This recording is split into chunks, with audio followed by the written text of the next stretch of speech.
Once upon a time in African village called Adaka, there live a young man called Ide. Ide is popular and wealthy in the village of Adaka. Ide is a kind. He also helped the needy. Ide married to a young, beautiful woman called Ebra. The both live happily and enjoying every moment of their life. Ide loves his wife so much. After few years of their marriage, Ebra couldn't bear a child. The issues become an obstacle to Ide and his wife. They went to the rivers around the village and outside village. They met native doctors, take remedies, and made so many sacrifices. The villagers started gossiping around. Some said that Ide is important, while some said he is ritualist, that Ide has used his wife's womb for ritual sacrifice. Ide is not bordered because clear conscience fear no accusation. Ide still love his wife and waiting for the God time. He don't want anything to happen to their married. One day Ebra called her husband Ide and said to him, "My beloved husband, I know you have tried your possible best for us to have a child, but nothing seems working. After all the sacrifice and effort, I know you love me and you don't want anything to separate our marriage despite our condition. I suggest that you should go outside the village and marry another wife that will bear a child for you since you have the money, so that somebody will take over your wealth and properties when you die." I didn't agree with his wife's decision. He said that marrying another wife will be difficult for him and also bring more problem to the family, that he don't mind having only her as wife. Ebra said to her husband, "I know how difficult it's, but don't worry, I will find the perfect one for you." After long discussion and argument, Ide later agreed to marry his wife's best friend Akuma. Akuma is Ebra's best friend starting from childhood. She always trying to console Ebra in every situation, making sure that she is okay. So Ebra think that Akuma, her best friend, is the perfect match for her husband. Ide married Akuma and they are all living well together. After a few weeks, Akuma was pregnant. Ide and Ebra was so happy as they were expecting new baby to be born. Ebra is always making sure that Akuma does not lack anything or do anything throughout the pregnancy period.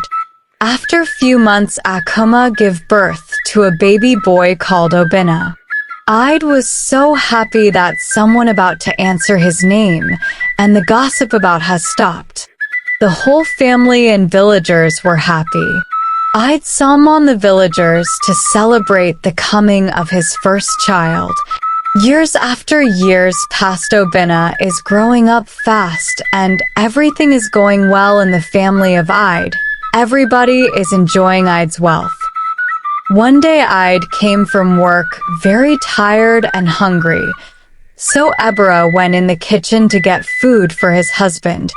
Reaching there, she catch Obinna collecting meat from the pot. Ebra decided to punish Obinna for what he did is wrong. Then Obinna started crying. His mother Akuma rushed out of the room. Without asking, she started shouting at Ebra, insulting her. She told Ebra that she wanted to kill her child Obinna because she couldn't bear a child.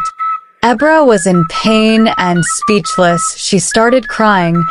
She didn't know that even her own best friend Akuma will say something like this to her. She told his husband Ide couldn't do anything rather than separating them to live separate to avoid problem. Akuma warned his child not to go near Ebra because she is a witch, that she has no womb to give birth. Ebra cried day and night praying to God to give him a child. Ebra's heart clenched with pain at Akuma's cruel words, her cheeks flushing with shame as the eyes of the villagers turned upon her. Tears welled in her eyes, but she refused to let them fall. refusing to give Akuma the satisfaction of seeing her break. But despite the rumors in whole village, Ebra remained unfulfilled. She longed for a child to call her own, a little one to carry on her legacy. She tried every remedy and potion that the village witch doctor could offer, but still, she remained barren. They tried every remedy and potion that the village had to offer, but nothing seemed to work. Ebra grew more and more despondent, fearing that she would never be able to bear a child of her own. As the years passed, Ebra's beauty began to fade, and the whispers of the villagers grew louder. They said that she was cursed, that her barrenness was punishment for her promiscuity. But I defended her, his voice strong and unwavering. Akuma laughter cut through the air like a blade, sharp and cruel. Words of a barren woman mean nothing, she taunted, her voice laced with scorn. You will never understand the joys of motherhood, the pride of watching your children grow, the fulfillment of knowing that you have carried on your husband's lineage. One day Akuma went to the market to get some cooking stuff. She warned Obina not to go outside the side. After she left, Obina followed him, playing mate to the village stream to go and swim. Obina was swallowed by the stream and his body was found dead on top water. The whole family of Ide was pain. Akuma cried bitterly with a loud voice. The villagers started saying a lot again that Ide had used his son for sacrifice for more wealth to come. Ide was tired and confused of his life because he think that he had lost all. After a few weeks, Ebra discovered that she was pregnant. She was very excited. She delivered the good news to her husband Ide. Ide was very happy. Akuma was sad and jealous that Ebra is now pregnant. She started planning evil to kill the unborn child on her mother's womb.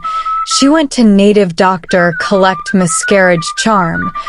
The native doctor told Akuma that the charm should be added to Ebra food so that it will work. Akuma went back home and started pleading to Ebra for forgiveness to be together again with the intention of adding to charm inside Ebra food. Ebra forgived her without knowing her intention. Few days passed. Akuma cooked for the family and added the charm inside the food. Ebra ate the food, and Akuma was very happy that Ebra will soon has miscarriage. After a few months, Ebra delivered. She gave birth to a bouncing baby boy. It's the happiest moment of her life. Ide was so happy. Akuma was so shocked and sad that all her evil plan didn't work.